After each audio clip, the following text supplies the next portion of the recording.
आजकल के जीवन में स्वयं की प्राथमिकता ज्यादा हो गई। हम स्वयं को दूसरों से पहले रखकर सब कुछ सोचने लगते हैं। स्वयं के चक्कर में कई बार हम दूसरे को नीचा दिखाने लगते हैं या फिर गुस्से में छोटी छोटी बातों पर मुंह फेर लेते हैं। छोटी छोटी बातों से संबंधों में दरार पैदा हो जाती है। हम लोगों को छोटी बातों को नजरअंदाज कर देना चाहिए, क्योंकि व्यक्ति के संबंध महत्वपूर्ण होते हैं। जागरण अध्यात्म में आज आपको एक प्रेरक कथा के बारे में बताते हैं, जिसे पढ़कर आप संबंधों के महत्व को समझ सकते हैं। एक गांव में दो भाई रहते थे। वे दोनों मिलकर खेती किया करते थे। उनकी मेहनत से फसलों की पैदावार अच्छी होती थी, जिससे उन दोनों की अच्छी आमदनी हो जाती थी। उस आमदनी को वे दोनों भाई आपस में बांट लिया करते थे। एक दिन दोनों भाइयों में एक किसी छोटी सी बात पर झगड़ा हो गया। गुस्से में आकर बड़े भाई ने आधा खेत अपने कब्जे में कर लिया और बीच में खाई खुदवा दी, ताकि छोटा भाई उसके खेत में ना आ सके।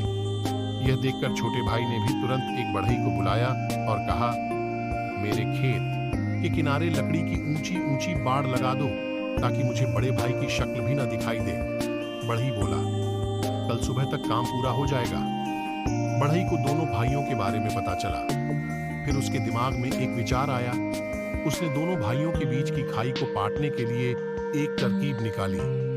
अगली सुबह जब छोटा भाई अपने खेत में गया तो देखा कि वहां बाढ़ की जगह खाई पर लकड़ी का एक पुल बना हुआ था। यह देखकर वह गुस्सा हो गया। वह बढ़ई को डांटने ही वाला था कि उस जगह पर उसका बड़ा भाई भी आ गया।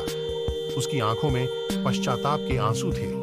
वह बोला, भाई, मैंने तुम्हारे साथ कितना अलगाव किया, संबंध तोड़ लेने के प्रयास किए, लेकिन तुमने इतना कुछ हो जाने के बाद भी मुझसे रिश्ता खत्म नहीं किया और संबंधों को जोड़े रखने के लिए पुल बनवा दिया। बड़े भाई ने संकल्प के साथ कहा कि दोनों भाइयों के बीच आई इस खाई को अब हम पाट देंगे और फिर से साथ मिलकर खेती करेंगे। बढ़ई की समझदारी से दोनों भाइयों के बीच संबंध सुधर गए और फिर वे मेहनत करके अच्छी पैदावार पाने लगे। कथा का सार नासमझी में आकर हम संबंधों में कड़वाहट पैदा कर लेते हैं, जिसे थोड़ी सी समझदारी से दूर किया जा सकता है और आपस में प्रेम और सहयोग भाव से रहा जा सकता है।